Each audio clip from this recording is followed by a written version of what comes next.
Dave Simon and his co-hosts are completing the remaining finishing touches for tonight's episode. If you are watching the replay, you can skip to the 4-minute and 54-second mark to get to Dave's intro. While you are waiting, watching live, take a look at the news and articles about pro wrestling and MMA from The Authority, the Ringside Report Network. Our website is at ringsidereport.net. That's ringsidereport.net. Please wait. Hold on. Keep waiting. Almost done. Please wait. Hold on. Keep waiting. Almost done. Please wait. Hold on. Keep waiting. Almost done. Please wait. Hold on. Keep waiting. Almost done. Subscriber is speaking at the moment.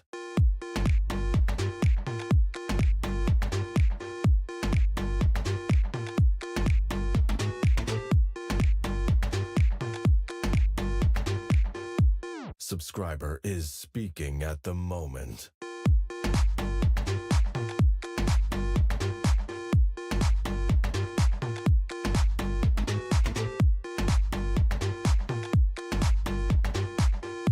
Subscriber is speaking at the moment.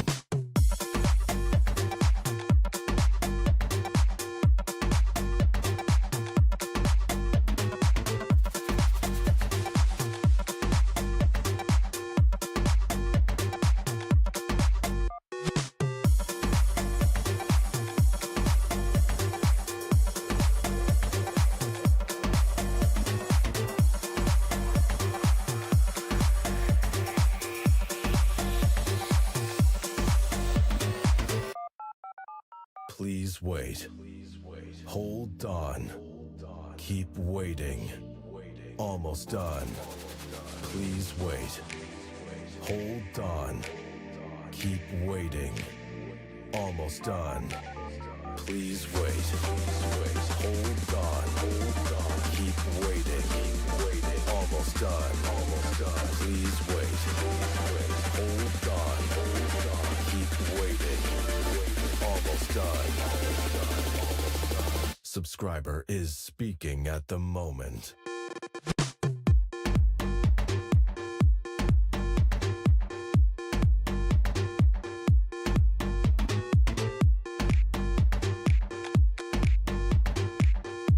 Subscriber is speaking at the moment.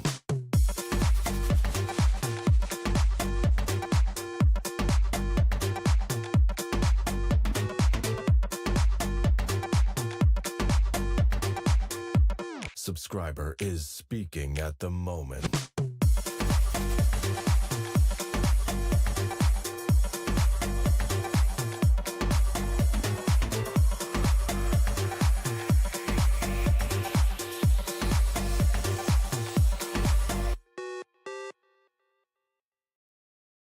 Welcome to today's broadcast from the Ringside Report Network. We are a viewer and listener-supported creative team. We would really appreciate it if you became a recurring supporter at membership.ringsidereport.net.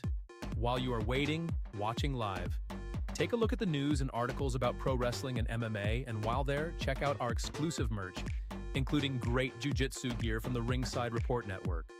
Our website is at ringsidereport.net. It's ringsidereport.net.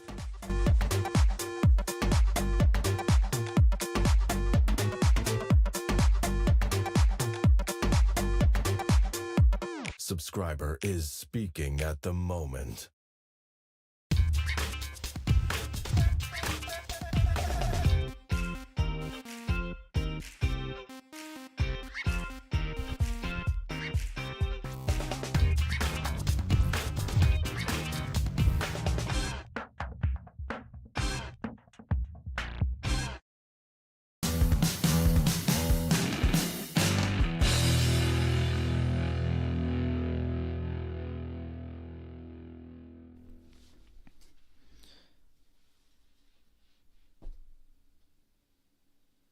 Yes, it's Wrestling Uncensored. We're previewing WWE's Night of Champions. WWE's in Saudi Arabia. Can you believe it?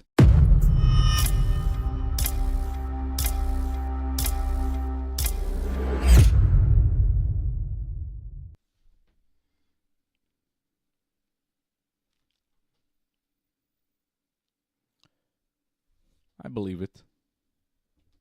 I am believing that WWE is in Saudi Arabia. They're there. I know that they're there.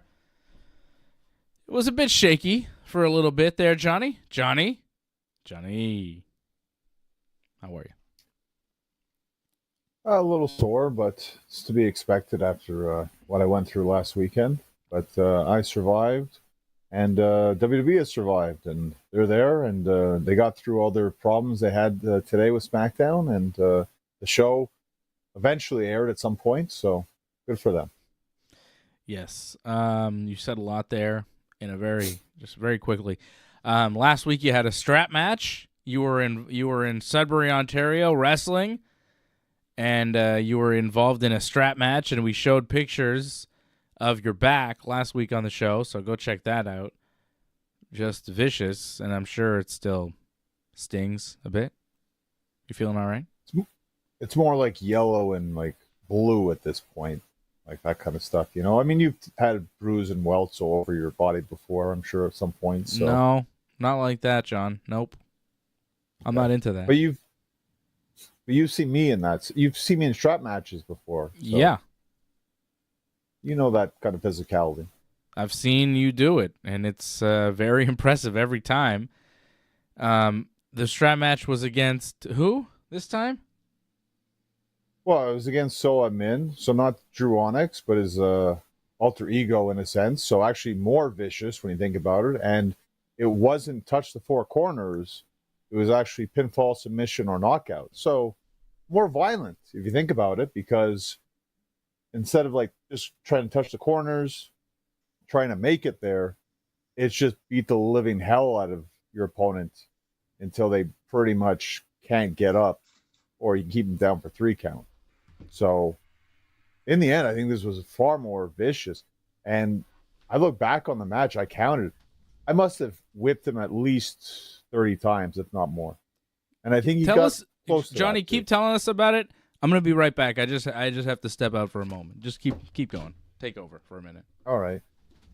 So pretty much it was a very violent match, and the turning point in this match for me, like we went back and forth a lot with this match. Like I hit him, he hit me. There was a lot of brawling around the outside a little bit. I had the upper advantage. I had hit a drop kick off the second rope. And then when I went for the drop kick off the top rope, that was a bit of my downfall, because we're strapped together the whole match. He just yanked me off the top rope. And when he yanked me off the top rope, I rolled to the ground, and trying to get up, he whipped me for the back, but ended up wrapping around my face, and I ended up getting this huge goose egg on my head. I posted it on Instagram if anyone saw the photo. I think maybe Davey saw the photo. And I felt like a Neanderthal in a sense, just the way my head felt, because it's quite the experience to get whipped in the face. I at first thought possibly my eye socket was damaged. Oh. Thankfully, I think it's okay, but it again, quite the experience, and really changes your mind frame when you're in a match and you got hit in the eye violently. It really, you're not thinking so much of like, how am I going to win this match? It's how I'm going to survive this match. So it was interesting. And it's interesting too that after that point, the fans are chanting, "We want blood." So as much as I think fans are on my side, they are bloodthirsty animals, fans. And they mainly want violence. They got violence. They got their money's worth on that one. At my expense mainly, but yes, it was very violent. My goodness. I hope you're feeling good, Dave. I don't know why you had to leave there for a second, but I hope you're feeling all right. I got a delivery. I had to run down and make sure it didn't get rained upon. Oh, Amazon delivers so late. That's impressive. Yep. So you got to show us this. This is the unveiling, like live here. Oh, it's just a Quite case impressive. for my Switch too. Oh, that's nice though. Like it's still coming in. More stuff. Just so I can travel with it because I'm taking a little trip. This wasn't the case I necessarily wanted, but it'll do for now. This is the case going into Toronto. It looks like. There you go. Needed something to bring the Switch 2 in, so it's this thing. It's all right, but I wanted something with a little bit more pep. Definitely bigger than the original Switch. That's for sure. Yeah, it's a bigger console for sure. It's nice. I love the Switch 2. Very much enjoying it. Well, I'm glad you wound up okay, John. You survived the match. I survived the match. I lost the championship, sadly. Ah, But I did survive. It was funny. Like after the match was over, I'm like, that was one of the dumbest things I've ever done in my life, is being that kind of match. But I say that in hindsight. Like, I really felt like it was one of the most important matches I've ever had. And I think Project X Wrestling, they've never had a match like that, a strap match that violent, I think, or ever strap match ever in their history. So I think it was just important for the fan base to get that. And I think, although they appreciate it in different ways than I expected, they still appreciate the match, which I'm grateful for. well, it sounds like quite a match. Can we watch it somehow? Is there a way to see this? Oh, everything comes out eventually. You just got to be patient. That's Okay. it. But everything was filmed. I know it's out there somewhere. Just be patient, and fingers crossed. It'll come out one day. I mean, even my match with when I teamed with Gangrel, that'll come out one day too. Good. I want to see that too. All these adventures you're having out in Sudbury, Ontario. I don't know what's going on. I want to see it. I hear about it. You know, it's funny. Like that, I mean, that's an adventure in itself. Then the day after in the hotel, like we talked to Rhino for like hours. Like that was an amazing experience. Like so many amazing experiences, and it's just done within those couple hours. Like I'm in Sudbury for maybe 10 hours at most, but those 10 hours, like it's incredible. It's quite the weekend. Wow. Well, it sounds like fun, man. It's pretty cool. Oh, it was Look at definitely the highlight of the Look at summer this for guy. me so far. That Look at easily. this guy. Big time pro wrestler over here on Wrestling Uncensored. Big Johnny North. It's been like a couple weeks since we've had you on, no? You've been wrestling. Well, because I had to go to Sudbury. Yeah. I was in Sherbrooke. Could have done the show in Sherbrooke, but you said like, no, don't worry about it. Relax. So I Oh, yeah, relaxed. you took a instead. little rest. Okay, that wasn't a booking. That was a rest day. Yeah, but could have done the show. But you were good with your brother, and that's good. It was good to have the Simon Brothers for 2 weeks. That was all right. Yeah. But we are back, and it's good to have you back. It's good to see you in one piece. I don't love the fact that you took a strap shot to the face. That sounds really dangerous. You know what? Like it's on me in a sense, because I remember telling guys like a couple of years ago when they had a strap match, I'm like, it'd be awesome. You got hit in the face, and they're like, yeah, we'll never do that. I'm like, man, that should happen one day in a match. And then fate has it that happens to me one day in a match. Uh-huh. So, and then I'm like, wow, yeah, you ask for it. That's karma sometimes. Yeah. So There's a reason why you don't do it, maybe. maybe that's why you don't see it so much in matches. But you know what? Like it happens sometimes, like not everything that goes down the way you plan it, but in the end, I think again, people appreciate what happened. And I know for a fact, like the promoter loved it. So that's the biggest thing of all, of course.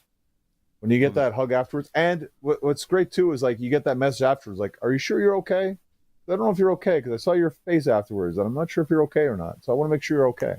I greatly appreciate that. That's huge. That is good. That's good. That's a good promoter. Fantastic. Yeah. One of the best. That goes a long way. Well, we're glad to have you back in one piece, Big Johnny. We're here to talk about Night of Champions. So much going on in the world of pro wrestling. We'll talk a little bit about AEW as well. Okay, can I just cut you off for a second? I want to put over So Min.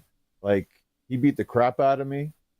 And although, like, it upsets me a little bit to lose the championship, I got to give him his just due because he brought the fight to me. And I think now there's a monster in Project X that people need to watch out for. So Min's the guy to watch out for now. Yeah. Big Johnny.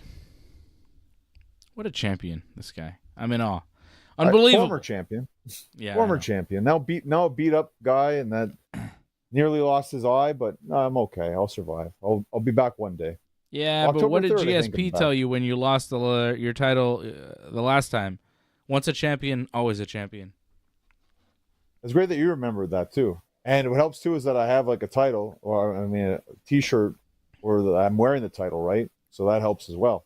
And I already did that for Project X as well. So yes, that also helps. So, and also I was the first ever Northern Heritage champion in Project X. So that will always stay in their record books. Like I was the first ever champion. First ever.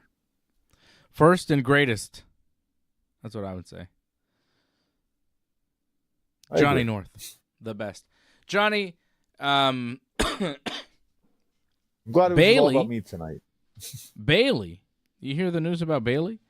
She announced the Sharks draft pick. Yeah, Good she's for making her. draft picks for NHL hockey teams now. I think she's the GM of the San Jose Sharks. It's pretty cool. Well, here in Montreal, we trade our draft pick, so I don't really care about the draft now. Why'd they trade a draft pick? Oh, we got like a big star defenseman, so I mean, it was worth it in the end, so it's fine. But I wasn't paying attention to the draft. I saw Bailey show up. I saw Happy Gilmore show up. I mean, that's nice little cool things that happen, but it's not Montreal. I'm not really going to pay attention. Okay, fair enough. It's like you with the Yankees. If the Yankees weren't, in the playoffs, would you watch the playoffs? No, Probably not. exactly. I mean, maybe a bit, but not, intensely. Right, as much as I watch the draft. Oh, little highlights here or there.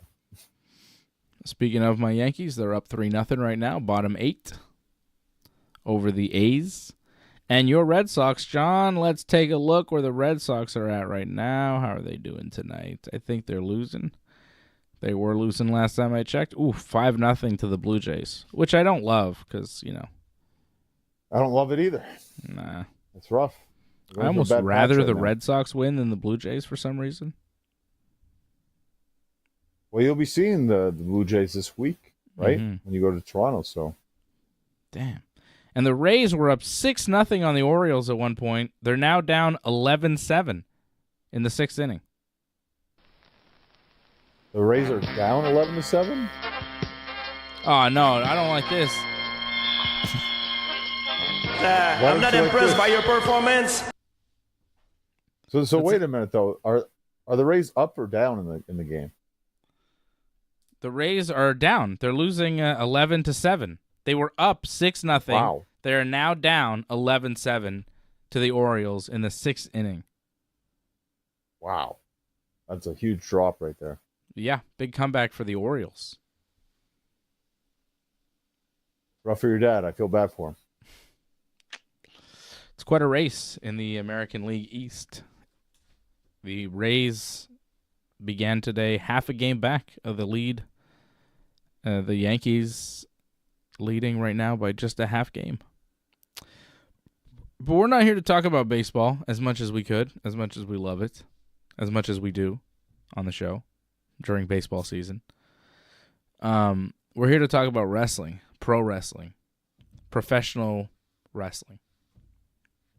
On television. Yeah, on the TV.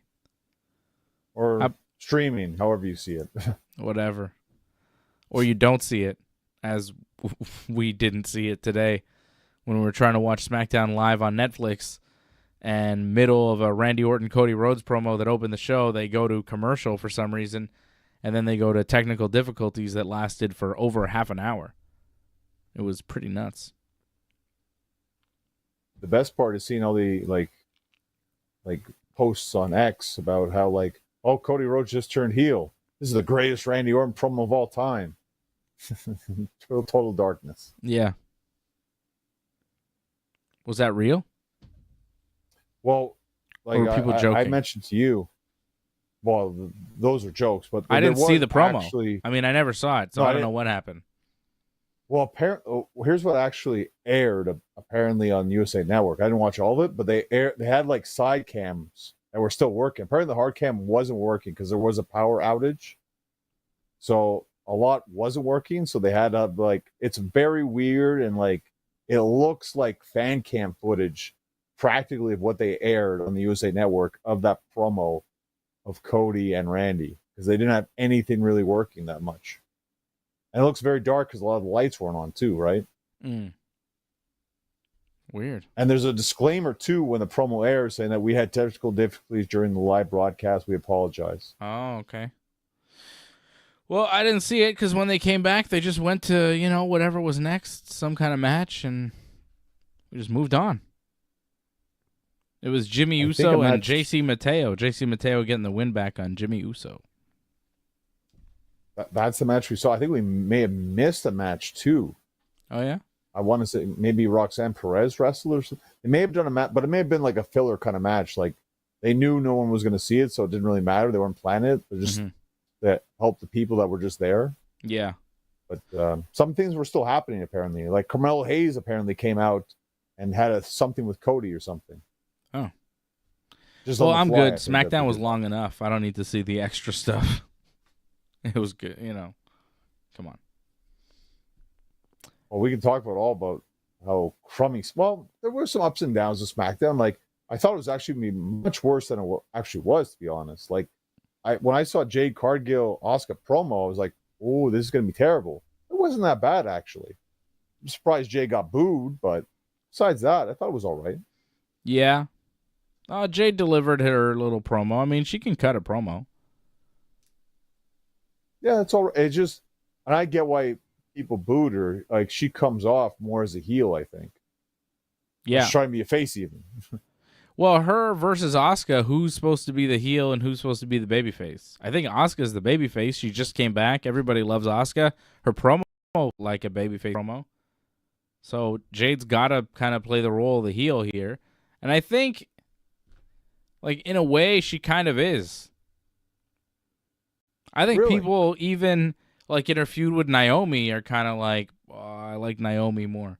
Because Naomi's been around the WWE more, and there were those stories about Jade Cargill that no one likes her, and she's all, full of herself, and people believe that stuff,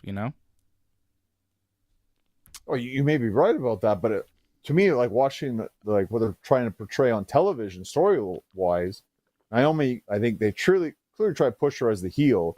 Fans definitely did that by swearing at her in her entrance way. That was hilarious. Yeah. And didn't like Asuka beat like Alexa Bliss, who was clearly a babyface? Yeah. So you're saying Jade is the babyface and Asuka's supposed to be the heel? Well, Jade on Raw beats Roxanne Perez, clearly a heel. Right. Like, to me, like, yeah, like I think Asuka was supposed to be the heel, but it's not the way things worked out. Who doesn't love Asuka? Well, I think they're starting to realize that. I think there's a lot more appreciation, especially where they are right now. There's a lot more appreciation for her and what she's accomplished. And she kind of said it too. She has the experience, and they were pretty much popping on almost everything she was saying. And almost anything Jade said, they were booing. So, yeah. Well, I mean, look at them. And, Jade is not great in the ring, hasn't been around for very long. She looks like $1 million, but her promos are just kind of the same over and over again. Asuka's promos aren't anything special, but she looks cool, and she is one of the best women's wrestlers the WWE's ever seen. She's a future Hall of Famer. She's a living legend. So people are going to cheer for that. We know Asuka. We've seen Asuka throughout the years. We love Asuka. We know how good she is. We know how much better she is than Jade. Like, way better. So, I think wrestling fans appreciate that. And WWE can position things however they want, but at the end of the day, I think a lot of wrestling fans are going to feel the way we do, where we just go, Well, Asuka's better. I like Asuka. I'm going to cheer for her. Yeah, I think you're completely spot on with the longevity, and also in terms of like their arrogance. Like Jade is like way too arrogant, where I can understand why people would want to boo her right away. Just the vibe she gives off. With Asuka, like I mean, she's got more of a mystique the way she kind of looks. Like she's kind of got some makeup on. Like it looks like she got a cool entrance kind of video. It's a different vibe for her. Like she's more fun, I think. Like yeah, she's got some arrogance, but it's more confident than arrogant, I find. Yeah. Yeah, Asuka, when she comes out, it's quite a show. Like, the whole entrance is very cool. Jade comes out, like, she just kind of poses, like, look at me. Yeah. No, exactly that. Yeah, there's more energy with Asuka, too, for sure. Yeah. Well, they have a big match at Night of Champions for the Queen of the Ring. It's them in the finals. They did their little promo on SmackDown. It worked out. I think another situation of, like, I like this person better because they're just better is Julia and Zelina Vega. Where I think Zelina Vega was maybe supposed to be the babyface, but people seem to like Julia. I like Julia. Julia became the new Women's United States Champion, beating Zelina Vega on SmackDown today. That was really the biggest news out of SmackDown, I think, other than CM Punk's rap, which we'll get to. Of course. But Julia beating Zelina Vega, I think, was great. The match itself, not great, but I think, that's more reason to take the belt off Zelina, because Zelina is just a step behind. There's a couple of things. Like, the main thing was I thought Zelina's selling was bad, because I think they were supposed to play the story off that she hit the moonsault and hurt her knee. And then pretty much throughout the match, except maybe at 1 or 2 points, she's using her knee offensively, and she's not selling at all. Like, it doesn't seem to hurt her. And the commentating is saying, like, oh, look, she might be hurt there. It might be tough for her to do something. She's not selling. Like, it's really hard to work with that when you're not working with what's supposed to happen. And I imagine this isn't the first time this has happened. So it makes sense to give it to Julia. I think she came in with a lot of momentum. Like, it feels like it's kind of out of nowhere. And given the promo, it's like, wow, that's almost like destroying Zelina. Because Julia said, it's like, you care so much about this. I don't care about much at all. I'm just using this as a stepping stone. And she did it. Yeah. Wow. That just shows you how much they want to push Julia. And all too bad about Zelina. Even Zelina said, like, oh, you're going to have to kill me to beat me. It didn't take much to kill her, it looked like. Nope. Well, because Julia, is up here and Zelina's down here. Julia's, like, on her way up to becoming a superstar of the business. She's very good. She couldn't quite make a great match here with Zelina, but who can? But I think they're hoping, and Julia kind of said to him promo, like, this is going to help elevate her by being the champion. Then she'll get bigger matches because of this. Zelina was a stepping stone, and clearly was in every way when you think about Ball it. game over. over. Yankees win. The Yankees win. There we go. Well, that's bad news. You can't win them all, sadly. We did have it was good the last couple of weeks, though. I was happy when the Red Sox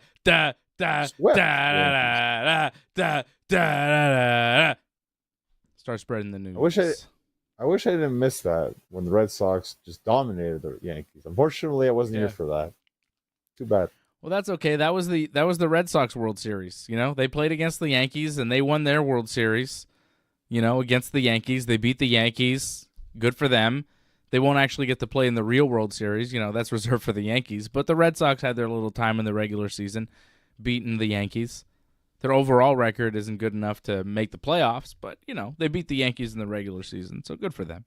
That's their, they play the Yankees real tough because there's a big rivalry for the Red Sox. For the Yankees, it's just, playing the fourth-place team in the division, so they didn't really get up for it. But the Red Sox tried real hard, and they did well. They won games. They won most of the games. But it's too bad they don't win most of their games.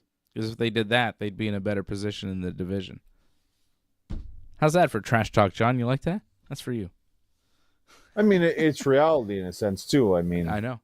we won 5 of 6 against the Yankees. That's really great. I think that's awesome. Sure. But then I think you lost 6 in a row after that, no?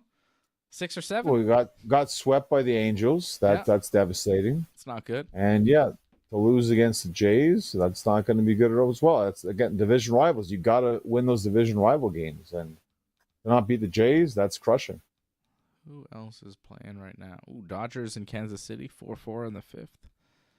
I love that I can watch all the games all the time. I'm going to watch the Apple TV. Get the fuck out of here. Some of these games aren't available because of Apple TV, those bastards. But I've got the whole MLB package where I got all the baseball games. It's pretty great. It's my favorite thing. We usually RDS has like a Sunday game. That's always nice. Yeah. But, as a Yankee fan who wants to watch the Yankees every single day and I don't want to miss a game, regular Sportsnet, TSN, whatever, isn't going to cover it. I need to get the MLB package so I can watch all the games. And I do every single day. It's great. Huh? If you were a Blue Jays fan, you'd be okay. Yeah. All the Blue Jays games are on TV, but, I don't want to watch them. I want to watch the Yankees. Well, at least it'll be good for Canada. It won't be too hard to find you. Maybe we'll see you in the crowd July 1st. That'll be cool. I don't know. It's a big crowd, John. A lot of people. Yeah, you said you have good seats, so. I doubt you'll see me. Maybe you will. I don't know what their camera angles are like, but I doubt you'll see me. They're not, I'm not in the first, 3 rows. Okay. I didn't pay, $1,000 a thing. Well, that's all right. Well, maybe Antoinette did. We'll have to wait and see.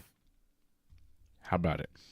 All right, back to let's just. You want to talk about Cena's rap or Punk's rap? That was the main. This is what ended SmackDown, by the way. Oh, we're getting more Rays music. It looks like. I think this is like Blue Jays music being played for some reason to troll me. By the production team is messing with me. I don't like it. I don't like the Blue Jays. Ugh. Well, I guess this is for Antoinette, I really don't like them. I think they're my most hated team of all the teams. I don't like the Astros, but I think I dislike the Jays more. There's something about the Jays that it grosses me out. No disrespect if you're a Jays fan. I don't know. I don't like them.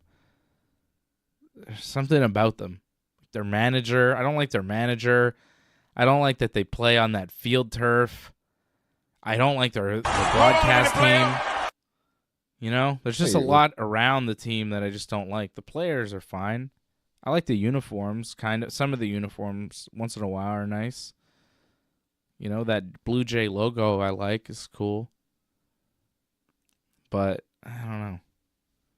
Something about the Jays I just don't like. I don't like that they won the World Series and the Expos never did. That kind of rubbed me the wrong way. A lot of things about the Blue Jays organization kind of rubs me the wrong way. Yeah, there's a lot of things about that, but also, you're a Yankees fan, so them against the Blue Jays, they're an enemy, so I get that. But so are the Red Sox, so are the Astros. I hate the Astros. They screwed us. They cheated. They're cheaters. They're the worst. But, I don't know. There's something about the Blue Jays. Yankees always get into, fights with the Blue Jays, They're just, annoying to the Yankees. They're irritants. I don't like them. I don't like the Dodgers either, but for very different reasons. I don't like the Dodgers, but I also fear the Dodgers. I don't fear the Blue Jays. I just think they're just, gross. Tuesday. It's coming. Yeah. Go Yankees. I have to watch the Blue Jays, but I do get to see Max Fried pitch. That's his next start. Max Fried, who's possibly going to win the Cy Young this year. He's incredible.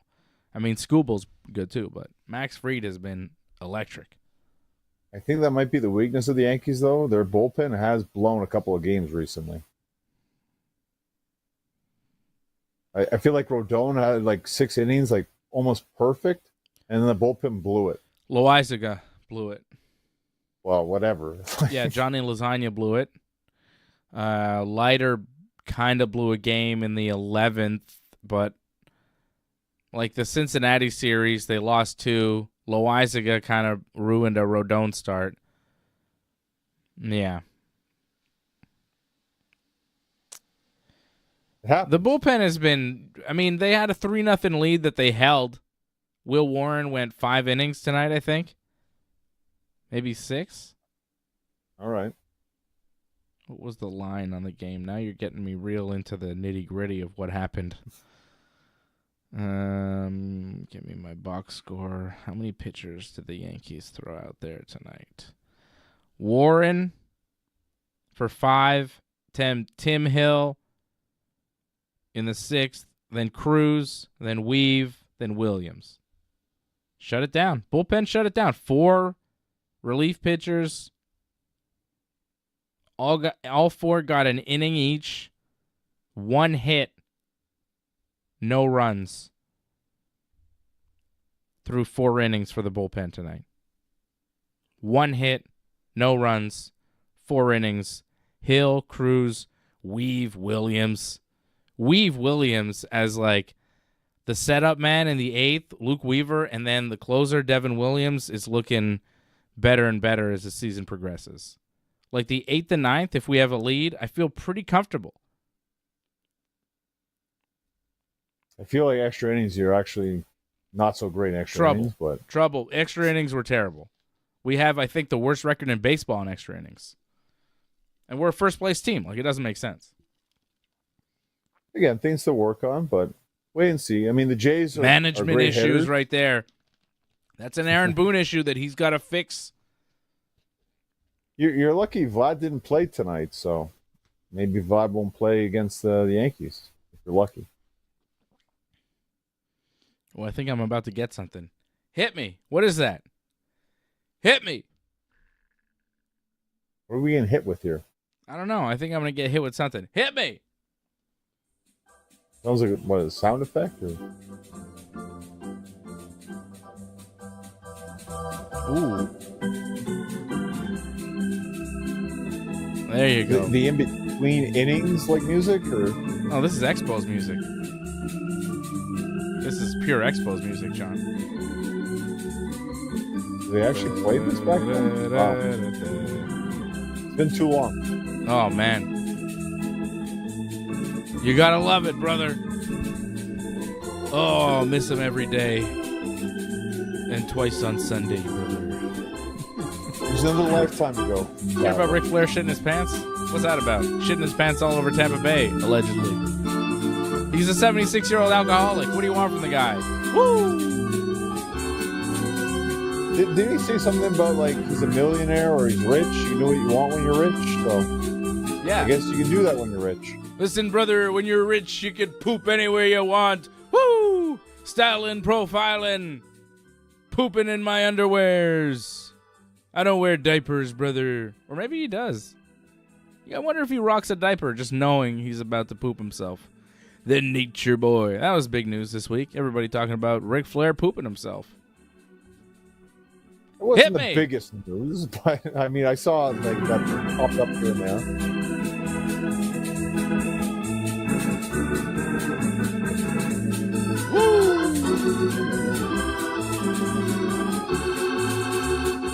Hold on a minute, player. Beautiful. All right. Well. Oh. I thought we were done.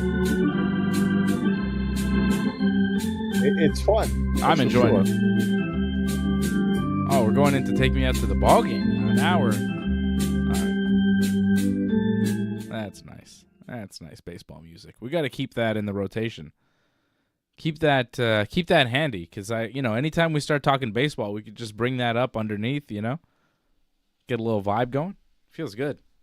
That felt nice. Well, if you ever start your baseball show, I think you have your song for that now. Oh my God. Yeah. Well, we're losing all the viewers right now because they don't want to see us talk about baseball. They want to see us talk about wrestling. Let's try and bring them back, John. Let's try to bring the people back.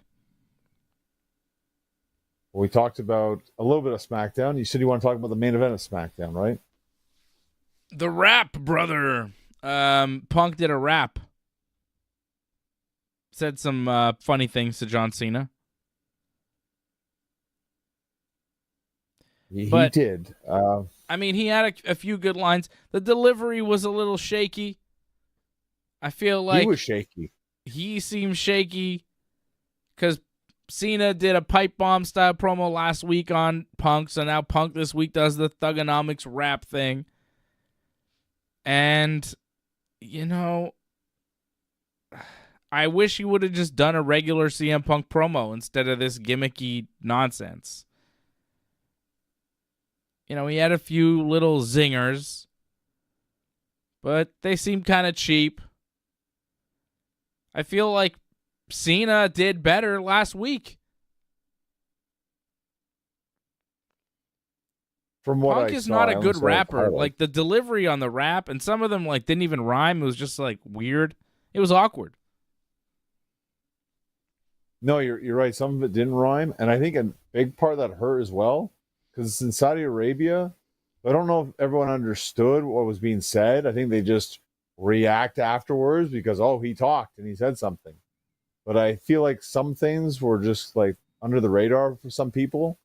So I think that may have hurt a bit too. So like you didn't get the reactions that you were maybe hoping you'd get.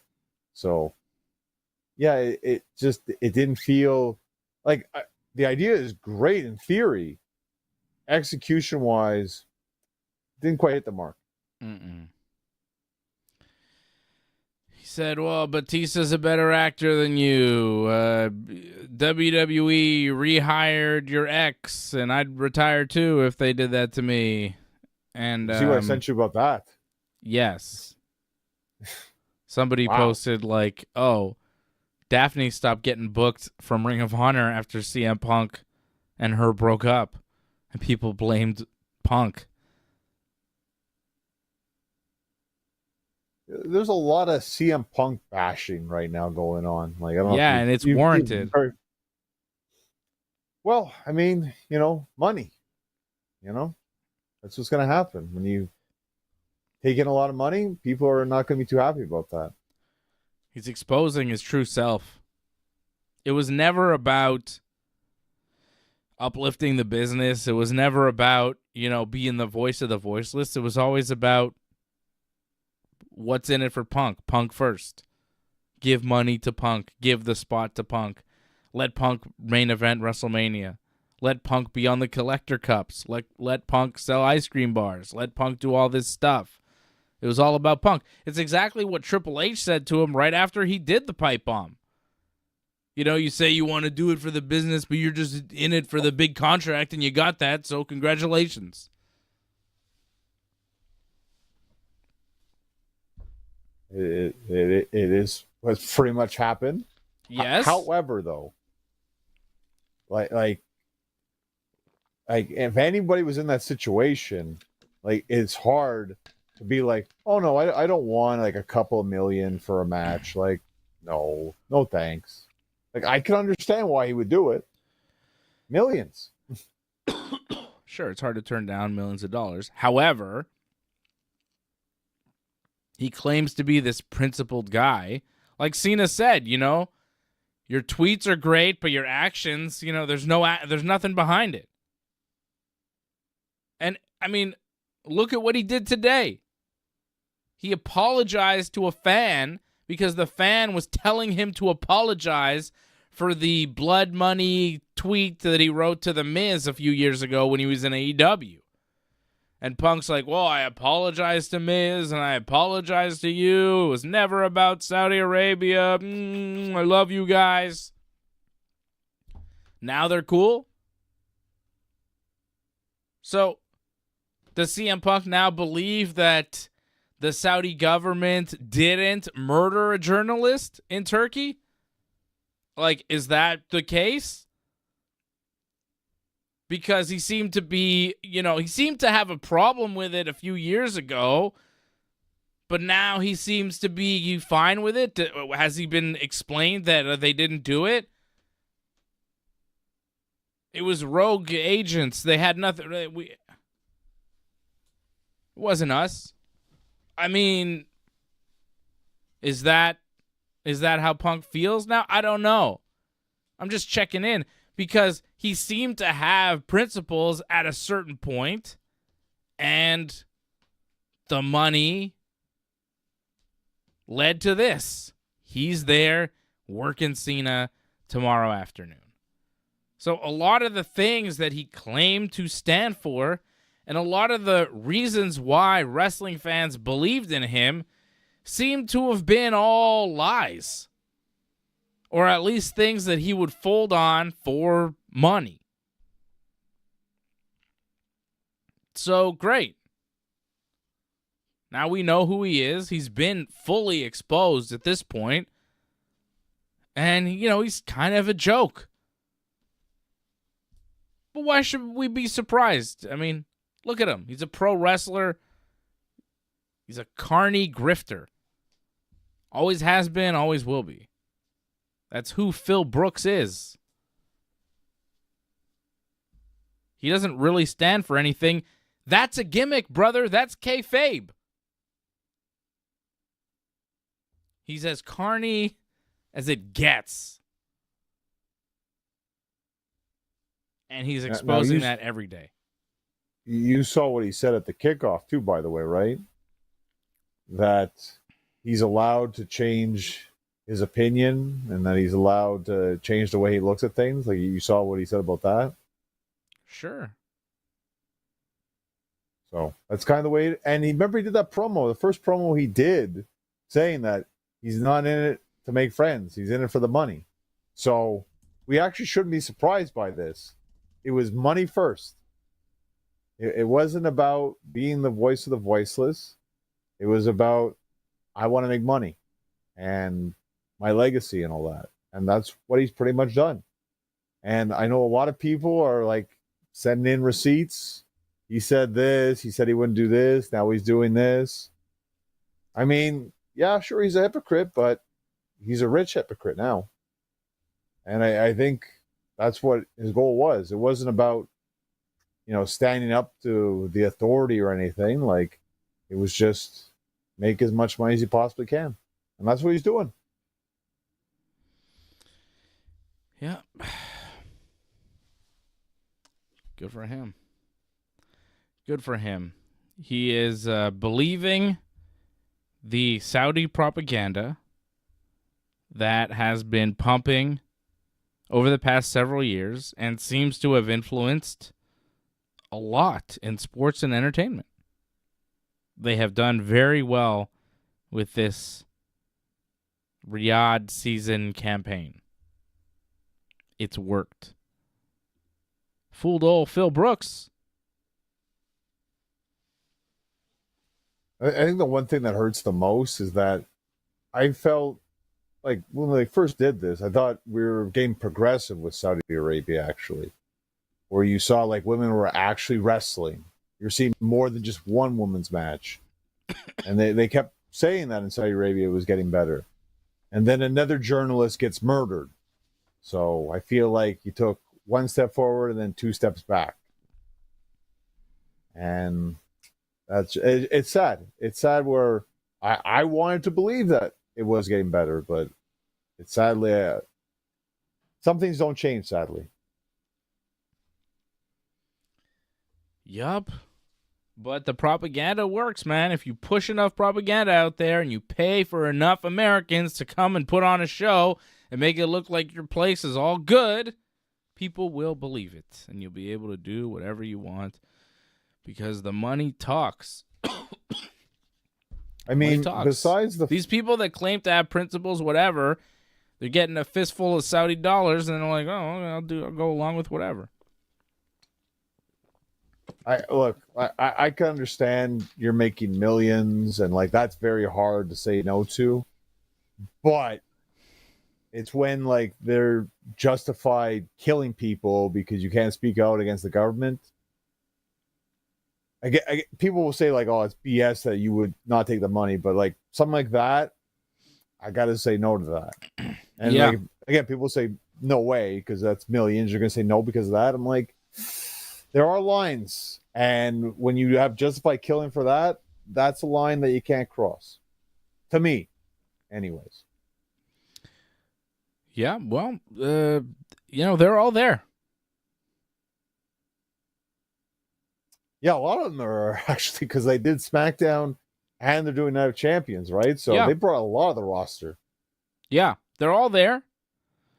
They did SmackDown there today. They're doing Night of Champions there tomorrow. There was talk earlier this week that they wouldn't even be there because of everything going on in Iran and all the war stuff and whatever. There was, airspace over Qatar that they couldn't fly, and there was, questions on whether or not they would even hold the show this week. But Well, because there they are. some people left early, right? Like the production team left early and they were stranded there. Mm-hmm. And they had to wait for the ceasefire in order for more people to come over. A bit of a mess. Yep. Dangerous. Yeah. So it's not only going into Saudi Arabia with all their laws and how that country operates, but it's also, a dangerous part of the world to be in with airspace under lockdown and stuff like that. So it's, it's interesting, but they're following the money. They're just following the money. And heaven forbid you say anything bad against them. I don't know. You saw some of the fans there. Like I sent you the sign that they had, like bashing, like the fact that people are bashing them. Like they had that huge sign in the front row about that. Like, what did it say? People say there's something about like all the haters that think that it's terrible, but we sell out here. Like don't come. Haters say don't come, but we sold out. Mm-hmm. Okay. I don't know, man. It's weird. It's still going on.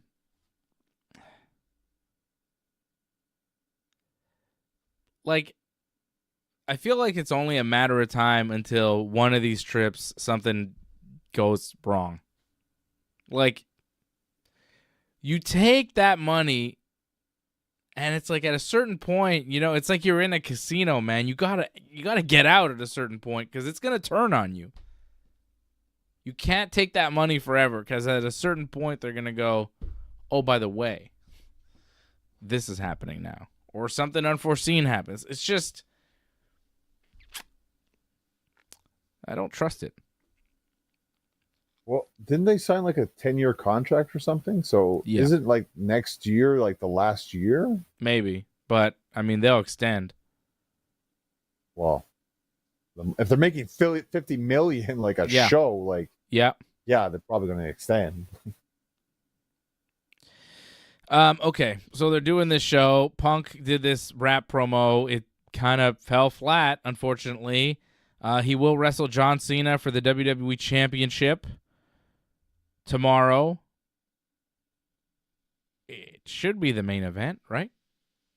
Oh yeah, it's easily like when they came out, like you could tell it was like a big kind of thing just for them having that interaction. So it's easily the main event. Like I know Cody and Randy, that's a big thing, and that could probably be either be the start or middle of the show. But I think easily Cena Punk main events. I agree. And I think Cena cheats to win and beats CM Punk. I'm expecting a lot of shenanigans. I could see a Seth Franklin Rollins interference to make sure Punk does a win or something like that. It looks like, oh, he's going to cash in, but no, actually he screws over Punk. I can see something like that go down. Yeah. Is there any chance Matt Cardona or Nick Nemeth help Cena win? You think they made the trip? I don't No. think they made the trip. I don't think so. It'd be funny, though. I was surprised that we saw Charlotte and Alexa just, backstage, just talking, whatever. I don't think they actually wrestled, but, they're just there. So We'll have them in a segment. I was surprised we got that. Yeah. What, were they there or were they somewhere else? Was that last week? Well, the way Charlotte was dressed, Yeah. like she was fully, like I think Covered so. up. Yeah. That's another If you thing. got paid just for that, that's a pretty good payday just for that. I will stop questioning WWE going to Saudi Arabia when the women are allowed to dress the same way over there as they are everywhere else WWE does shows in the entire world. I see you weren't a fan of Tiffany's PJs, I guess. I thought she looked good. Okay. But, like, come on. What are we doing here? Well, Nia wore exactly what she wore anyways, so it wasn't really that big of a difference for her. My God, I saw a picture of Rhea Ripley in her outfit, her wrestling gear or whatever. For tomorrow? I don't know if it was for tomorrow. I don't know what it was. It looked like wrestling gear, but it was so tight. It looked like she was wearing nothing underneath. And it was very tight. And I was like, is this allowed? Because you could see everything that was going on with Rhea Ripley in a variety of ways in this outfit. And I was like, my God, she's testing the boundaries here. I wonder what she'll wear in the ring, but I saw like a picture of her in Saudi Arabia. I don't know what it was. Maybe it was for a kickoff show or something. Yeah, she probably did the countdown or whatever, more than likely. I could see that. Like, a lot of people did appearances and all that, but didn't actually show up on the show. Because it was SmackDown. I mean, you don't need to have all the Raw people show up on that show just because they happen to be there. And for the most part, if you're going to bring a bunch of talent that aren't going to be working Saturday, use them Friday. Yeah. Yeah, what's Rhea Ripley? Oh, is she wrestling? Does she have a match? She's in the street fight. She got a street fight tomorrow. Oh, yeah. Why? Well, I think maybe the Liv Morgan thing may have changed the booking a little bit, but her and Raquel, that's a street fight tomorrow. Yeah, that's weird.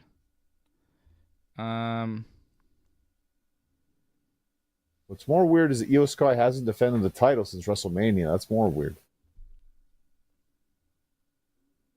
I mean, you know what I mean? It's very tight. It's tight, but I think it's fine. It's not. It definitely. I thought it could have been worse, to be honest. It's not as see-through. I don't know. I saw a video of her walking around, and I was like, "My God!" Like everything's. Anyways, I'm not complaining. I'm just saying, like, what are the rules in Saudi Arabia? You have to be covered up, but like, as long as you can't see skin, if you can see things moving around underneath, it's all good. If you could see like, the outline of gimmicks, that's all good. I don't know what the rules are. Well, Kanye's wife or his ex-wife, wasn't she like double covered or something like that? I mean, like, yeah, you'd have to be, I guess. So I think it depends too, because like she's a celebrity, right? Or in their case, they say celebrity. So that might be a little bit different. A lot of things can be like relaxed because of that. Like, don't they have their own like area where they can actually like take photos of each other and like they don't have to worry. They don't have to have an escort with them all the time because if they're in that special area, they're okay. I don't know. I noticed Scarlett was out and about with the people, but because Karen was with her, it was okay. Oh, you're saying like women aren't allowed to? No, but they're allowed to walk around by themselves, I think, now. Oh, okay. Well, there we go. Something. I was looking that up. Women now in Saudi Arabia, very recently, were legally allowed to leave the house by themselves, but like it's still kind of frowned upon culturally. You can't leave the house without a man accompanying you. They kind of don't like it if you do it. But legally, I think they made it okay to do, technically. Maybe for the tourists, because it's kind of nuts. But that was a recent, recent law in Saudi Arabia. Feels like they're a little bit behind.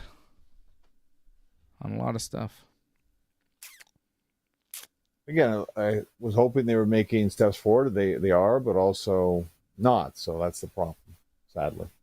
But again, that's their issue. I won't be going to Saudi Arabia. I suggest you don't go to Saudi Arabia, to be honest. Yeah. I've said enough things about Saudi Arabia. I've taken some heat online. They don't like me. I have no plans to go to Saudi Arabia. I really don't see a reason why. I'm not a big traveler. They don't have Major League Baseball over there. What am I going there for? Not yet. They got soccer, right? So yeah, it's maybe not one day. worth traveling for. You got to pay me to go to soccer. Next year, right? I'm not going to soccer. I don't really okay. like soccer. A little too European for my liking. I wouldn't mind seeing one Canada game. Maybe. Wait and see. Ridiculous. Okay, can we preview this thing, John? Let's do this here. What are we doing? Cena will beat Punk, right? I mean, I think it's a lot of these matches, like, it feels very predictable. I don't know how you feel about it. There's 6 matches tomorrow. I feel every match, it's like, I'd be very surprised if it goes the other way. Yeah, I have Cena. I feel like he's like the biggest lock of the night. Yeah, I don't see him losing to Punk here. Like, there's just no way. Like, I would love a title change. I don't think it's going to happen. Yeah. No. Maybe it's SummerSlam. I think Cody Cena Right. SummerSlam is the way to go. But 100%. yeah. Okay. I hope it's good, but I mean, Cena's so beat down. I can't imagine it being very good. Punk mentioned that he's kind of in slow-mo now. And if you watch his matches, yeah, very much so. And again, like, his bumping is really, like, at its all-time worst. Mm-hmm. Like, he was slowing down the last couple of years, but now it's like, it's disgraceful to see him now in that ring. It's really bad. Like, is he afraid to get hurt? No, Like, I think really he feels just like... can't do it.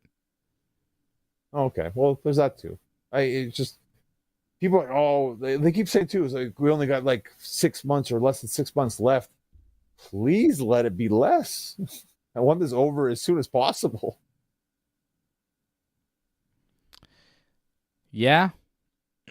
Well, I think that's the reason why he's retiring. Because he knows. He knows.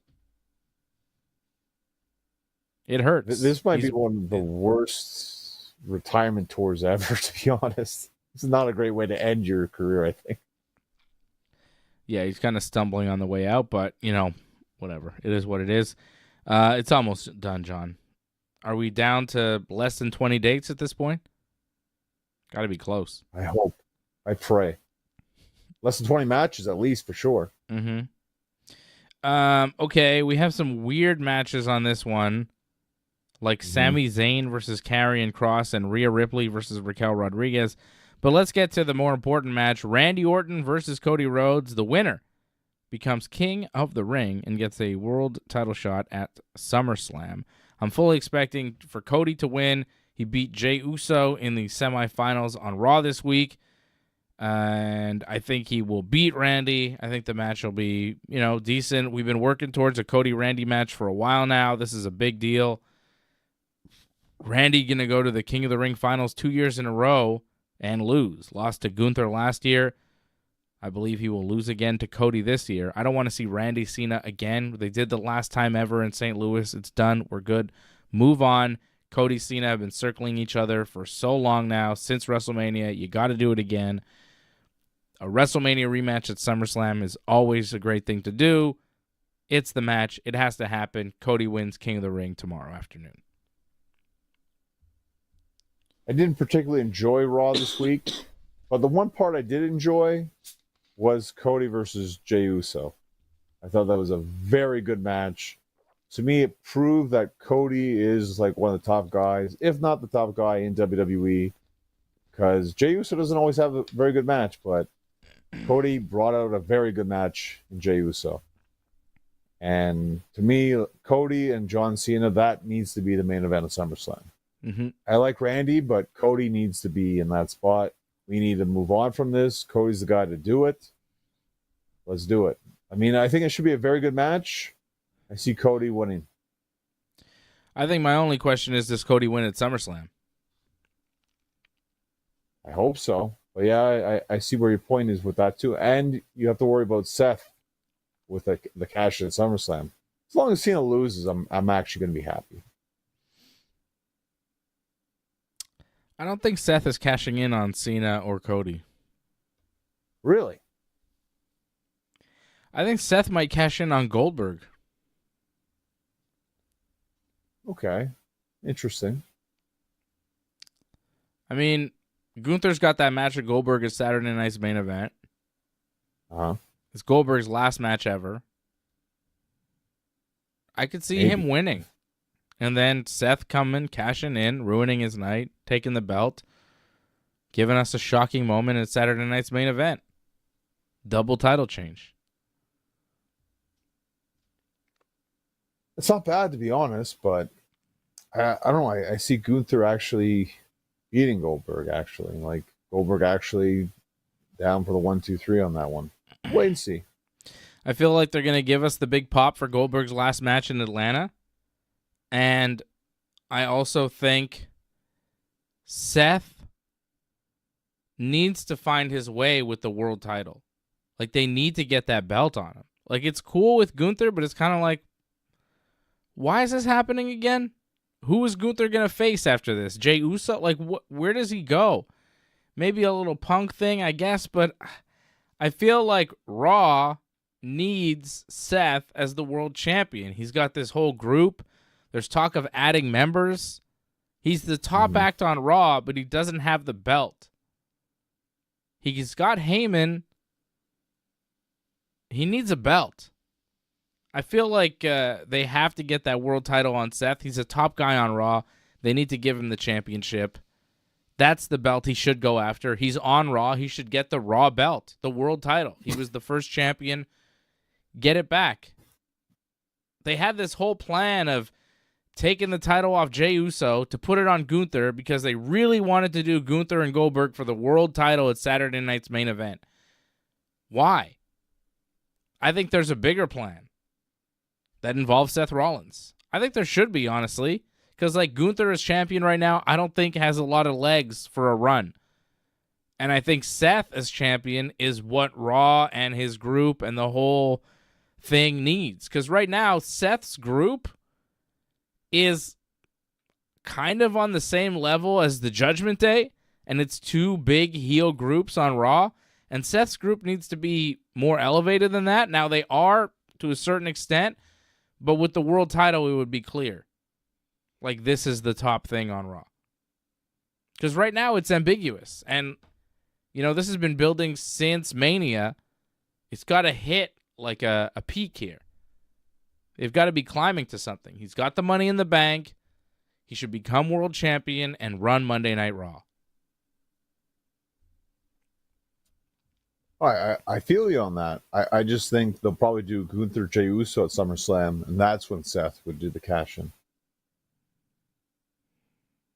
But maybe they do a Goldberg too. It's possible. Yeah. Wait and see. I think Seth Jey Uso is a bigger match. Yeah, I mean, all of it can still happen. It's fresh. And if you do Gunther Jey Uso at SummerSlam, John, we're just doing WrestleMania again. Yeah. I mean, come on. Both title matches exactly the same? I wouldn't be surprised. I wouldn't either because, you know, Triple H is the head of creative. But it's lame. I think even they might go, I don't know, man. Let's do Seth. I think Seth getting the belt on Goldberg would be super funny. I would like to see that. We'll see. We'll see what they do. But I think Seth gets the championship before SummerSlam. Hopefully. I don't see him cashing in, doing anything with this Cena match. Maybe a tease to confuse Punk and cost him the match, you know? But I don't think he actually cashes in or anything. Cena walks out champion. Seth may interfere Distract Punk, tease a cash in, Punk turns around, attitude adjustment, 1, 2, 3. I could see that. Bronson Reed distracting the ref. Cena kicks Punk in the balls, attitude adjustment. You know, things could happen in that respect. Well, it's what we almost had a cash in tonight, right? Or today. Yeah, Naomi kind of tried to cash in on Tiffany while Tiffany and Nia Jax were having their last woman standing match that Tiffany won. Still champion. But Naomi got kind of attacked and stopped. Tiffany stopped her. No cash. Well, that was great because Tiffany is who did the cash in the last time. So she actually has the experience and used it to her advantage, the briefcase, to not only stop Naomi, but to also beat Nia as well. I thought that was actually really well done. Yeah. I like Naomi. I like proceeding with caution. I think she'll win the belt at some point. Asuka and Jade Cargill. Winner gets a champion at SummerSlam. I guess if Jade wins, she'd face Tiffany. If Asuka wins, she'd face Io Sky. Io Sky. Whoa.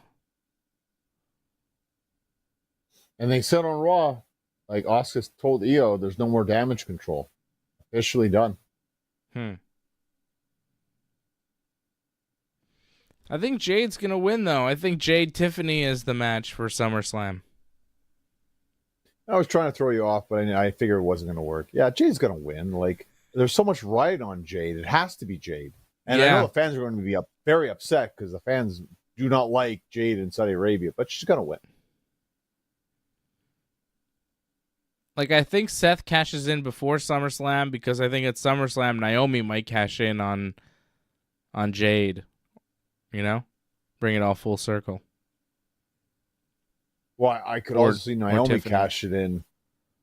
Naomi could cash in before on Tiffany, so that way we get Naomi and Jade at SummerSlam. That could happen as well, I think. Yeah. All right, so we're both on the Jade Cargill train, obviously. Going up against Asuka. I question the match, though. Oof. This might be rough to watch. Yeah.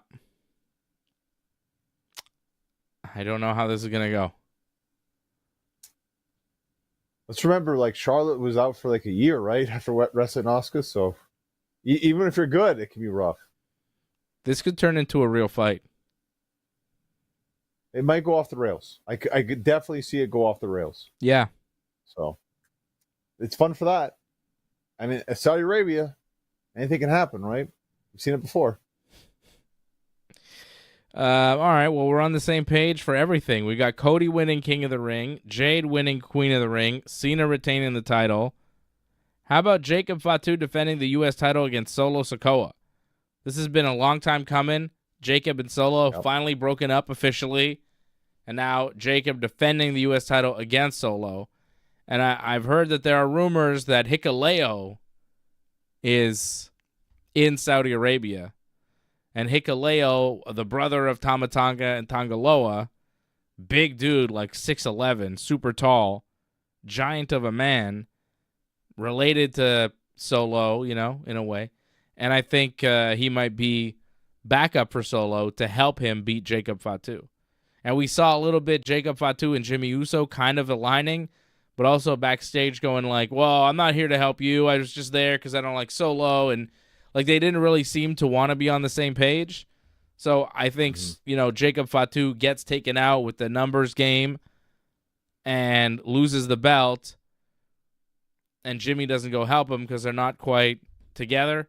And then maybe eventually Jacob and Jimmy kind of stay together and go up against Solo and his goons. So I could see Solo winning the U.S. title. We've got no title changes, only 2 title matches, but I feel like we might see a title change here. New U.S. champion. We had a new women's U.S. champion tonight on SmackDown. New men's U.S. champion tomorrow at Night of Champions. I think yes. I'm going with yes. Well, thankfully we have one that's going to be different. There we go. We were going to be all the way same, but yeah, I'm going with Jacob. I like your idea, but I think it's too soon. I could see Solo winning the title, but not quite yet. Eventually, I think that, and I don't think it ends here, obviously. So, but I think Jacob gets through this one at least. All right. Well, good. I like that we differ. I see Angelo Contagonis agreeing with you, says Jacob Fatu will retain. Shout out Angelo and Jason in the chat. I see you guys, members of the team over at join.ringsidereport.net. Thank you, guys. Jason not happy with Saudi Arabia? Few are. Okay, how about these weird matches on the card? Sami Zayn and Karrion Kross. I mean, this got added because Karrion was laughing at Sammy for not winning, and then Sammy slapped him and then challenged him to a match. This is just to get Sammy on the card because you talked about it, how he should have been on the card. He's going to get a great reaction. He'll get a great reaction for this. I could see this being easily the opening match. This just get the fans happy. Sammy's winning this one. I know a lot of people are big on this is Karrion Kross's time. It's his time in the sense that he's going to get television time or on the PLE time. Yeah. But that's it. He's not winning the match. Sammy's he gets winning. to have a match on the PLE where normally if he has matches, they're on main event. Exactly. So that's the win for him. Sammy wins for sure. If Sammy loses, it's what the hell? What are you doing? Be nuts. Rhea Ripley against Raquel Rodriguez in a street fight. This seems like something that could be on Raw, but it's on this show. I've got Mommy for the win because, come on. Unless Roxanne helps and maybe not? Is that possible? The thing is, I think they booked this because Rhea hasn't really won a lot of matches lately when you think about it. Didn't lose, but didn't win at WrestleMania. Same thing with Money in the Bank. I think this is just to give her something because, she's supposed to be the top star on Raw, female-wise. Yeah. She doesn't really win, so I think this is just to give her something. Yeah. I agree. I've got Rhea winning. It'd be weird if Raquel won, unless it was mad interference. It's possible, but I've got Rhea winning. Okay, so that is Night of Champions going down tomorrow afternoon. Sorry. Rare exception, we're not going to be on tomorrow after Night of Champions because I'm going on vacation, so I'm taking a little break. No watch along tomorrow for the UFC, no Night of Champions post show, but Johnny and I will be back next Friday night, so not a long vacation, but I'm taking the weekend and several days off, so taking a little break on a Saturday. All right? Enjoy the nice weather. Thank you. I'm going to see Nas tomorrow. Well, it's raining right now, or it was raining before. Hopefully it's not raining tomorrow. It's indoors. Well, that's good. That's even better. It's at Place des Arts. Fancy. Oh, nice. Yeah. It's not too far from you. That's good too. Yeah, it'll be good. AEW stuff, anything going on in that company that's worth mentioning? They beat up Hangman on Dynamite. Sasha Banks beat up Tony Storm. Kota Ibushi showed up. That was cool. I enjoyed it up until I thought the 4-way men's was great. And then when we got to the 4-way women's, I'm like, okay, this is too much. But up to that point, so the first hour and a little bit, I thought Dynamite was very good. And then it's just okay, this is too much now. The 4-way women's was, I get it, but it felt like it was too much. And the main event, I know you like Hangman, but him against Mordos, it's not a main event. I'm sorry. Yeah. Mordos has been in the Dynamite main event 2 weeks in a row. I feel like ever since it was revealed on Instagram that he may be dating Mercedes Moné, he's been steadily in the main event of Dynamite, and people are noticing. You say maybe. I think it's confirmed, actually. Yeah, I mean, whatever. What the hell? You date Sasha Banks and you're in the main event all of a sudden? Why is he wrestling Hangman in the main event? Hangman is the #1 contender for the world title. Beast Mortos never wins any matches ever. Why? Well, I get it. You want to showcase your guy going for the championship. Makes sense, but again, like you say, Mordos doesn't win matches, so it needs to be someone like a little bit higher up in terms of like give him a really good match, and like that felt like it should have been the opening match, not the main event of the show. Like you saw, the show started, if I'm not mistaken, it was a tag match, right? Osprey and Swerve against Blake Christian and Lee Johnson. It's like, who's gonna win this? I wonder. That match was too long for what it was. It was a little too long, but at least it was opening. So it's like, well, I get it. You know, we know who's going to win. At least, like, you want to highlight the guys. That's because it's opening. It's fine. And we had like a little bit of a story afterwards too with the Bucks, and Swerve got suspended. So like, I get that. But like, and they kind of set up a tag match for All In, right? Swerve and Osprey versus the Bucks for like the EVP power, apparently. Yeah.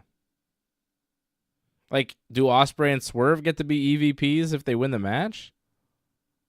That's what I thought was I thought the Young Bucks just don't get to be anymore. It's a weird stipulation that like our power's in the line, but then that's it. It's just gone. That's it. Yeah, it's weird. Good match though, but weird stipulation. Mm-hmm.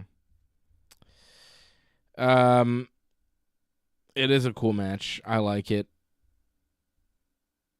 The Osprey Swerve tag team is interesting. I don't know how long it lasts, but them against the Young Bucks is kind of fun. It should have been the other way around. Osprey should have beat Hangman, and we should have Hangman and Swerve as a team against the Bucks at All In. It should have been like that, but that's how I think it should have went down. I prefer Hangman winning the championship to anybody. You know, like I think it hurts Wrestling Mortos, like the way it all went down. Like, I'm not feeling it now with Hangman. Like, I know you're feeling it, but after that main event, I'm like, I'm not feeling it. Yeah, well, that's the Beast Mortos' fault. That's the booking. It's on Hangman. Kota Ibushi wrestled Trent Beretta out of nowhere. There's Ibushi. Kenny's got a big match with Okada, and there's Ibushi showing up. He hadn't wrestled a match since February. All of a sudden, he's here. It's weird. Like, not even in AEW. Like, he hasn't been in AEW in I don't know how long, but just wrestling. He wrestled like a tag in February, and he hasn't wrestled since. I don't know what's going on with him. He seemed, all right in the match with Trent, and he's going to wrestle Okada next week on Dynamite, the 300th episode of Dynamite. Well, and you've probably seen them wrestle each other, right? They were hyping that they've had this long rivalry. Yeah. I've never seen them wrestle each other, but apparently it's there, so. Mm-hmm. They've had very good matches against each other. I think my favorite Ibushi matches in New Japan were against Naito more than Okada, but still. It's a cool rivalry, and it's a cool match to just give away on free TV next week on Dynamite. Like, that's pretty sweet for just an average Wednesday night. I think it's important because it was good for the story that Kenny doesn't have any friends, but he has still one friend and will fight Okada next week. So it's good for that story, I think. And I think you kind of need a little something in between before you get to that big match, I think, at All In. All In, they're talking about this casino gauntlet match. We had qualifiers. A men's casino gauntlet, a women's casino gauntlet. The winner gets an AEW World Title match. MJF is in a qualifier on Dynamite. I don't know who he's wrestling, but I assume he'll win the qualifier and then be in the casino gauntlet match and then possibly win. Seems like a thing he would win. Well, this week we had the number one spot on the line, right? Because for the casino gauntlet, the way it works, like it's like 1 then 2, but the match can end at any time. Yeah, so you want to be in early. Spot. Yeah. Well, that's it. Because you don't know who could be in it. Yeah. Like MJF is in that second qualifier, but maybe he doesn't actually enter the match if he doesn't win, right? Mm-hmm. So, Mark Briscoe is the number one man in the gauntlet. I think MJF might be number 2. Because they have a little thing going. They did a promo. Yeah. Well, I don't know what you thought about that promo. That was kind of risque, that promo a little bit, but yeah, interesting. Yeah. I think MJF like let Mark do that. Like he wanted to give Mark something, so that's why that happened. I think. You talking about the kosher pickle comment? Yes. Yeah.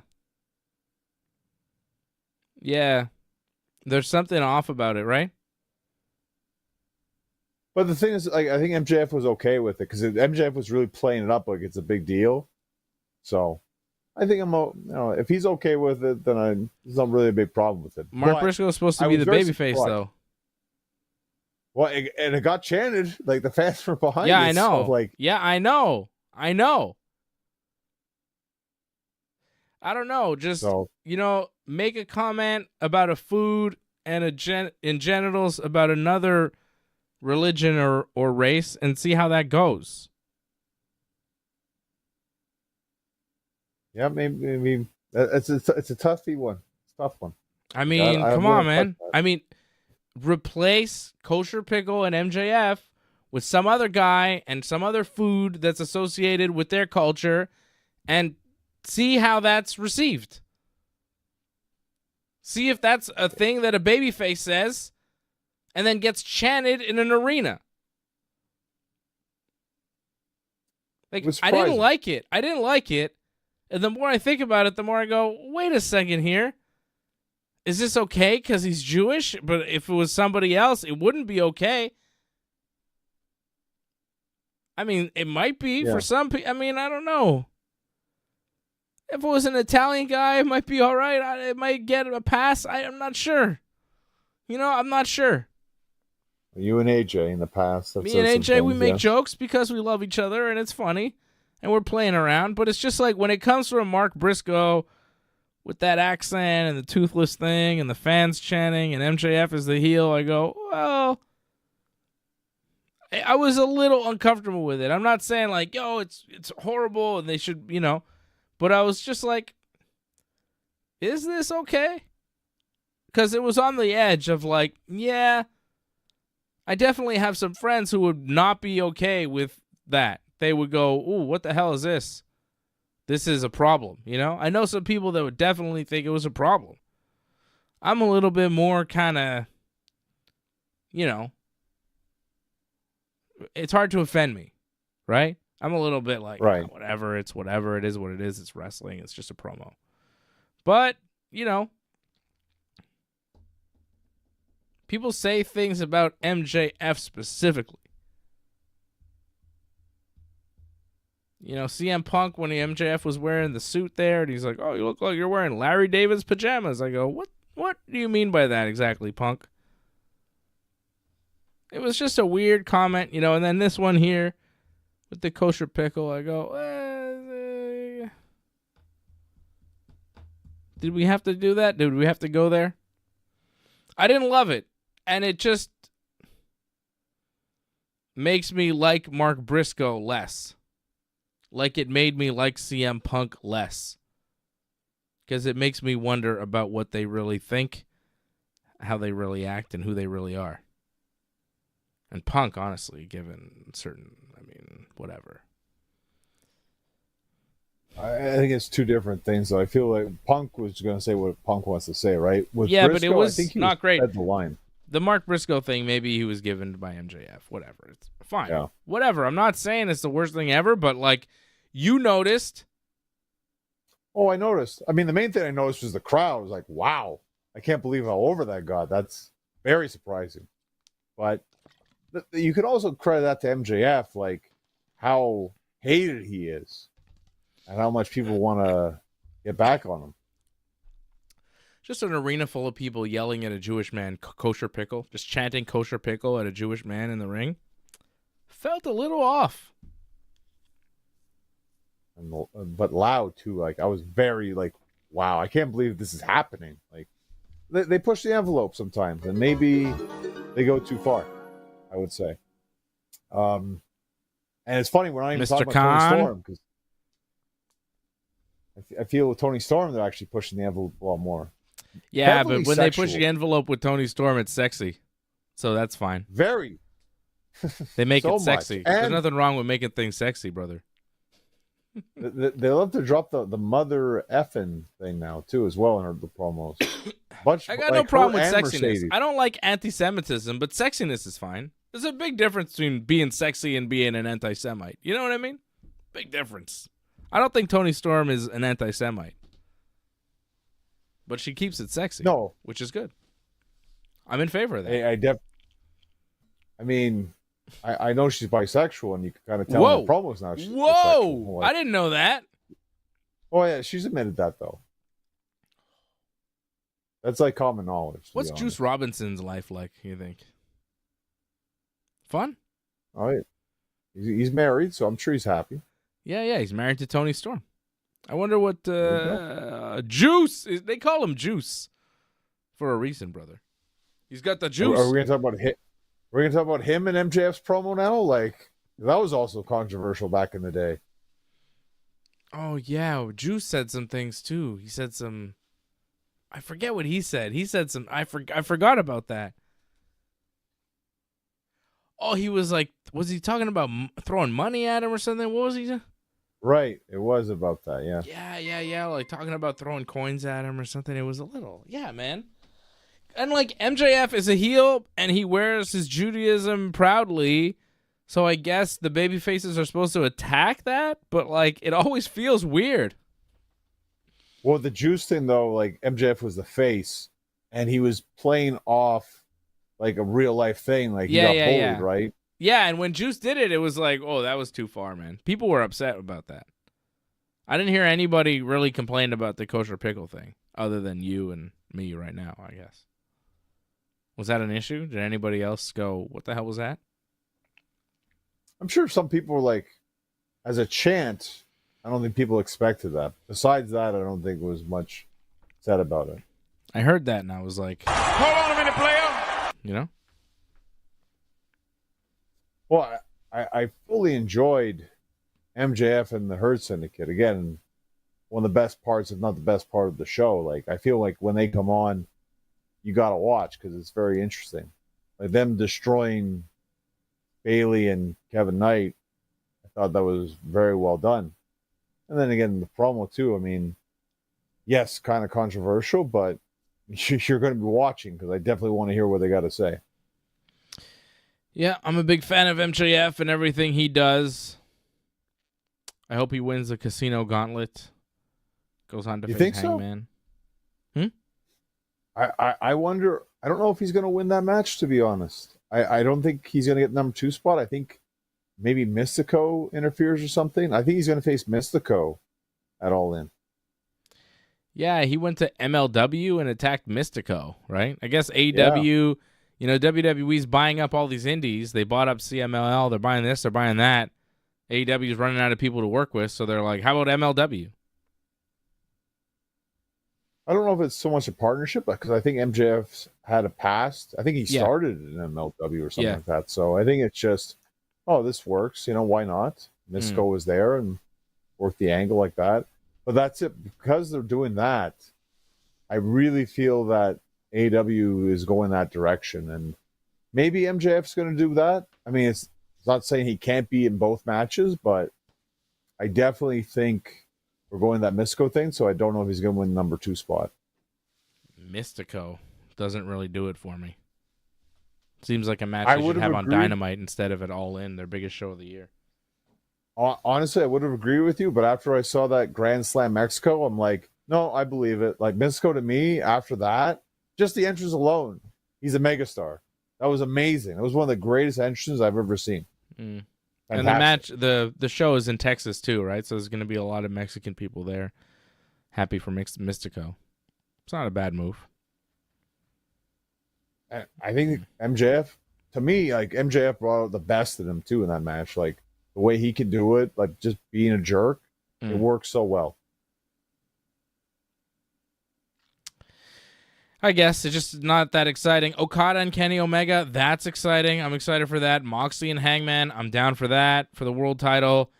Toni Storm and Mercedes Moné for the world title, very interested in that. So those 3 matches definitely selling that show that will take place on July the 12th, a couple weeks away.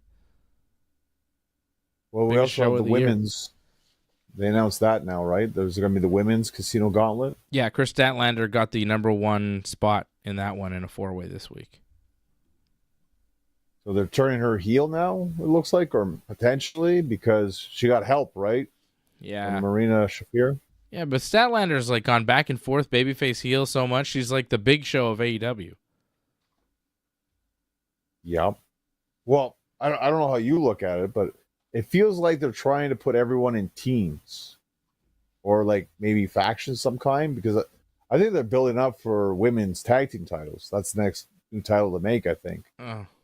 So I think that's potentially they could go, but maybe they're not going that direction. Maybe Statlander will end up still teaming with Willow instead. Yeah. I haven't given that much thought because I really don't care. Okay. I mean, Chris Statlander, whatever.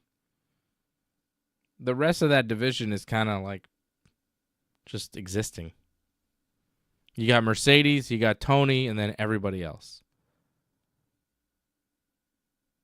Well, I felt they really, or they're starting to. You're going to see a lot more of it too, because we're going to see another match too for the number 2 spot. You're going to see a lot more, I think. Like, they're there. They're just not as active as much. But they exist. Like Thunder Rosa, she exists. She was in that match. And I think she also has a match at the Ring of Honor pay-per-view the day before All In, too.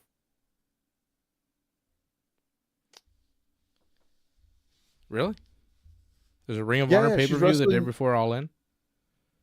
Yeah, and I think she's wrestling Athena, who was also in that match as well. So, I mean, they have actually a lot of talent there. They just don't showcase a lot of them, or they hide them, actually, it looks like. Megan Bain, like, she'll probably be involved in that gauntlet, I imagine. She's probably a top favorite, I think, to win that gauntlet. They have a hard time making any of them interesting. Nobody's over. Well, they put so much on Mercedes and Tony, right? Which, I get it. They made the two top champions, right? And they're going to face each other. So pretty much everyone else had to get pushed to the wayside. And what they're doing in the meantime is make tag teams, right? That's what they seem to be doing with the women's division. Mm-hmm. Well, that's what's going on in AEW, Johnny. We'll preview their show as they get closer to the All In. I don't know about you, by the way. Like, because I saw Collision. I think they're going in the direction we're going to get Adam Cole, Kyle Fletcher, I think, for the TNT Championship at All In. Because Kyle Fletcher main evented Collision against Kyle O'Reilly. And you can imagine the chance in that match. Kyle? Oh, let's go Kyle. Kyle sucks. Yeah. That was one of them. Kyle forever. Yeah. Was another one. So, yeah. I couldn't care less about anything Adam Cole's doing. He's a TNT title, and I didn't even know it. Like, he was a TNT champion. We talked about it last week. I was like, who's a TNT champion? And we couldn't figure it out. And it was like, oh, it's Adam Cole. You saw it, though, on the pay-per-view. I was like, how you guys forgot about it. I don't even I mentally check out every time he comes on the screen. I get it. I understand. Like, it's not the most exciting part of the show, especially when you watch like 10 other matches, and that just happened to happen. Like, he's like the least exciting part of every show he's on. Well, and he's mainly on Collision now too. So if you're not watching Collision, you're not knowing what's going on with Adam Cole. I feel like Adam Cole is and has been the most overrated guy in pro wrestling. Like, the NXT run turned me off NXT. Everything he's done in AEW, except for teaming with MJF, and that wasn't really him. That was MJF. Like, everything he's done has just been not interesting for me. I know some people like him, and I don't really get that. But, like, in my view, he's like the most overrated guy in the business. Because he's always pushed as like a top single star, and I don't see it at all. Well, I thought you were kind of high on Adam Cole when he was with MJF at first. Well, it was like a fun pairing. It was like, finally they've made Adam Cole interesting. But that's because he was doing something fun with MJF, who's great. Who's It made didn't Shelton end so Benjamin well. interesting. It didn't end so well. And what they're doing right now, it's not the greatest in the world, but I still think he's a very good wrestler. One of the best entrances in wrestling. And that's a big thing, by the way, entrances in wrestling. It's huge. But I still think he's a good hand in the ring. You think he's a good And, like, wrestler? No, I think he's a good wrestler. It's Would just it so be nice- unconvincing. Like it's everything he does is so weak. It would be nice if he was a little bit more in shape. I don't disagree with you on that one. I feel Kyle Fletcher should run right through him, but we'll see Well, what that's happens. it. I still Like think he goes up against these guys and he wrestles them like they're the same size. yeah, that's a bit of a problem. Like But there's that's a been a lack problem of since logic NXT. in his work. Like Rey Mysterio is smaller than everybody, and he wrestled like he was smaller than everybody, but he found different ways to use his advantages. Adam Cole just works like he's the same size as the other guy, and he's not, and they react to his strikes like they're devastating, and you go, well, this is all fake. I don't like it. It's been like that since NXT. I won't Yeah. disagree with you. Yeah, There's facing bigger guys in NXT. yeah. But despite that, I still think he's a decent hand. Good hand, actually. Wow. And I think it's going to be a good match for him and Fletcher. But I hope Fletcher wins, to be honest. I guess Christian and Nick Wayne might get a tag title shot too. Well, everyone's in the mix, right? Like Collision, like they want a tag match. Like Christian, Nick Wayne want a match, and their interaction with MVP. And they're like, oh, don't mess with the Hurt Syndicate. And they're like, well, we could. Like, you're just a criminal and you suck. So that was interesting. But also, FTR's around, and they want tag title shots. So Yeah. right now, they said on Dynamite, it's the Hurt Syndicate against Jet Speed, right? Mike Bailey and Kevin Knight. I don't know about you. I'm not excited by that whatsoever. No offense to Knight and Bailey, but that's not a big-time match. If they made that a four corners, though, and they added Christian, Nick Wayne, and FTR, I think that'd be all right. Well, we will see as the weeks progress here as they put this all-in card together. Want to give a shout-out to Lior, Angelo, Jason, Angelo Contagonis, Lior, Jason Pete, Patrick Deneau, all supporters of the Ringside Report Network. I see you guys in the chat. Members over at membership.ringsidereport.net and join.ringsidereport.net. Lior exciting about the Canadians getting Noah Dobson. This is a big deal, John? Well, this is the guy we traded the number one draft picks. Like This happened today? Yes, it happened today. Like I said, I didn't have to watch the draft because Montreal traded their draft picks for this guy. Oh, I thought they So did it's it a big deal. like a while ago. Well, there have been talks about it, but it was officially made today. So it's a big deal. And, it's a star defenseman that they kind of need. Defense was kind of lacking for them. So it's huge. And we'll see what happens because, it's great to get a star player potentially, but how it works with the team, you got to wait and see what happens. But it's looking promising to see what happens next season. It's good to see that the management is looking to improve the team. Like, they're happy they made the playoffs. Now let's do better. I like when that happens. I'm so unaware of hockey. Is this guy a big star? Like a big name? I've never heard this name in my life. He's made Team Canada. So, I wouldn't say he's the great. He's not like Wayne Gretzky in terms of name, but he's up there. In terms of a top Canadian star. He's not going to be the top guy in the Montreal Canadiens, but he's definitely in the mix. And it's a position that Montreal needed to fill because they were lacking right defensemen and some right defensemen who could score. So he fills a hole that they needed. I'll tell you, you could run a trivia thing and it would be really funny asking me, who is a hockey player? I don't know. I don't think I could name 3 players in the NHL right now. And it's funny because you did a show with a hockey player at one point, a Montreal Canadian player too. I did?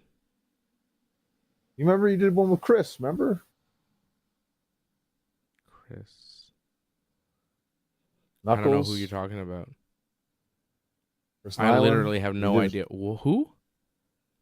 Fred never played in the NHL. Who's Chris? Chris Nyland. Oh, yeah, His show. yeah. I would do his show, yeah. Yeah, he's in his Sure. show.